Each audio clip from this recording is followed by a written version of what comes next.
Sophie said. Or Byron Bay, Tara chimed in. Byron? Santorini? Come on, guys, what's the problem? Tara sighed. I've got deadlines. When was the last time you took a holiday? No response.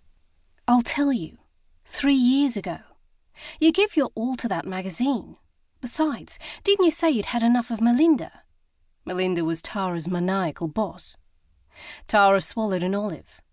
True, maybe the timing is perfect. Sophie smiled as she sipped her wine. Has it really been a decade since we went to Hawaii? I nodded. Yep. It was just after you met Alex. Tara was shaking her head. And you made us watch all those ancient Hawaiian Brady Bunch episodes. The Curse of the Tiki, Sophie yelled. Mike and Greg's frizzy perms. I laughed at the memory.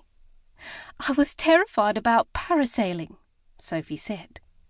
Tara patted Sophie's arm. But you did it. The pineapples, Lays, Elvis. It was great. The best, Sophie agreed. But we were younger then. Won't I cramp your style, being the only married one, and taking Levi as well? Nonsense, I said. I have very little style, so there's nothing to cramp.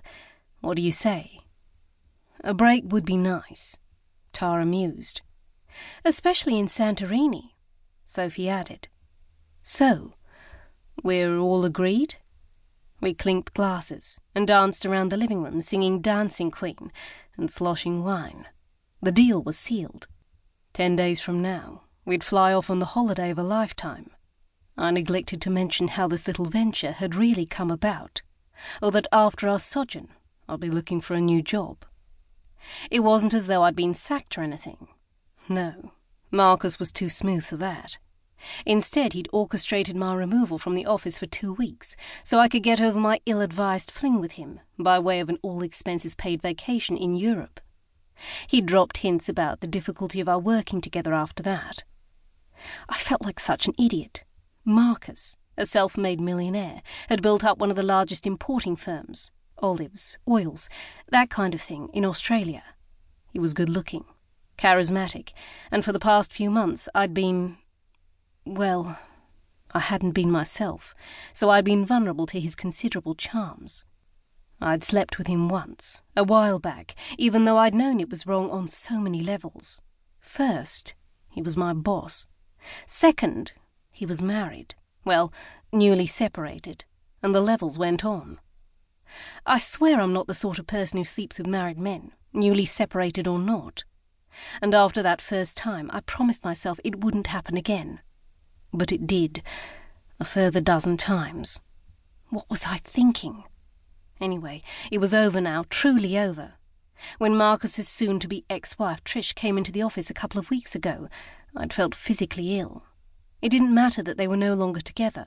Our affair felt sordid and cheap, and I was past being sordid and cheap. Truthfully, my feelings for Marcus had deepened, and there were moments, mostly after watching an old Julia Roberts or Hugh Grant movie, definitely after watching Notting Hill, when I believed I'd quit working for him. We could have a real relationship conducted openly, sipping champagne at Belle Epoque or margaritas at Cloudland. But Marcus wasn't interested. In fact, he'd been decidedly cool the previous few weeks. So before I really fell in love, it needed to end.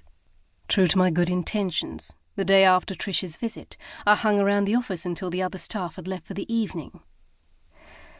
I can't do this anymore, I said to Marcus when he swung by my office. And what might that be, gorgeous? Don't gorgeous me. You know what I mean. You and me. I think your wife knows. She looked at me. You're paranoid, Claudia. Trish doesn't know anything. Besides, it's none of her business. I don't care. I'm not the sort of woman who goes around sleeping with married men. Marcus regarded me with his blue eyes, gym-toned arms crossed in front of his broad chest, and cocked his handsome head sideways. Calm down. We're okay. I shook my head. I don't think so. I mean, how could we be okay? Sneaking around, never going out in public. Tara and Sophie didn't even know about us. It was wrong. If we were truly a couple, I'd have...